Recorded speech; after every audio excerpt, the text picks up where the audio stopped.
เมื่อถึงเวลาพักกลางวันสาวน้อย2 คน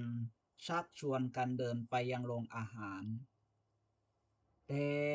ในขณะที่กำลังคุยกันอย่างสนุกสนานอยู่ตรงประตูทางเข้านั้นสาวน้อยทั้งสองก็ต้องสะดุ้งเฮือกเพราะมีสุนัขตัวใหญ่มาเห่าแห่ๆใส่พวกเธอโดยไม่ได้ทันตั้งตัว ทั้งสองกระโดดหลบอย่างรวดเร็ว คนหนึ่งเอามือจับอกพลางพูดว่า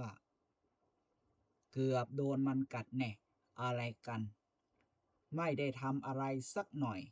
ตกใจหมดเลย หลังจากผ่านเหตุการณ์ระทึกขวัญมาได้ สาวน้อยทั้งสองก็เดินไปซื้ออาหารแล้วกลับมานั่งกินกันไปคุยกันไป ในระหว่างนั้นเองสาวน้อยคนหนึ่งก็สังเกตเห็นว่า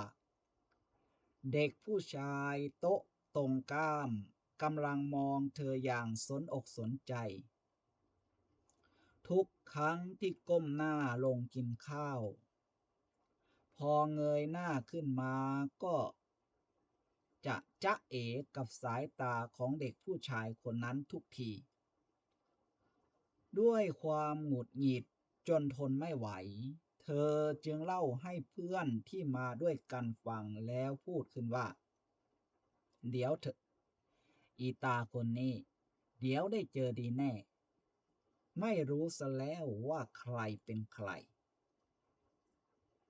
จากเหตุการณ์ดังกล่าวผมขอถามว่าสุนัขที่กำลังทำท่าจะกัดเด็กผู้หญิงทั้ง2 คน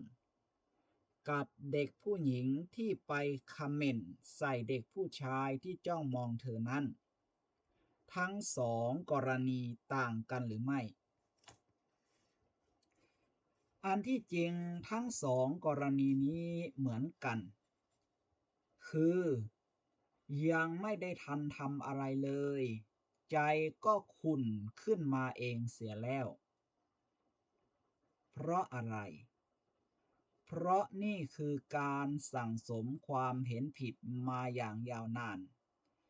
จึงส่งผลเป็นพฤติกรรมแบบนี้การจะชำระล้างสิ่งที่เป็นเหตุเกิดแห่งอกุศลทั้งหลายนั้นจึงเป็นเรื่องที่ต้องกระทำอย่างต่อเนื่องโดยอาศัยทั้งเวลาและความเพียรจะต้องมีสติระลึกรู้แล้วละอกุศลให้ไวๆเริ่มแรกอาจต้องมีเจตนาในการละเสียก่อนแต่ในอนาคตการละอกุศลจะเกิดขึ้นได้เองโดยไม่ต้องมีเจตนาเมื่อละได้มากเข้ามากเข้าจนอกุศลเบาบางลงจิตใจตอนนั้นก็จะตั้งมั่นขึ้นมากเห็นการเกิดดับของใจที่มีอยู่เนืองๆกระทั่งเกิดปัญญาเห็นได้เองว่าสิ่งทั้งปวงย่อมเกิดขึ้นและดับไปเป็นธรรมดานี้เป็นเหตุให้การปรุงแต่งตัวตนลดลงไปตามลำดับนั่นจึงทำให้ทุกข์ลดลงไปเรื่อย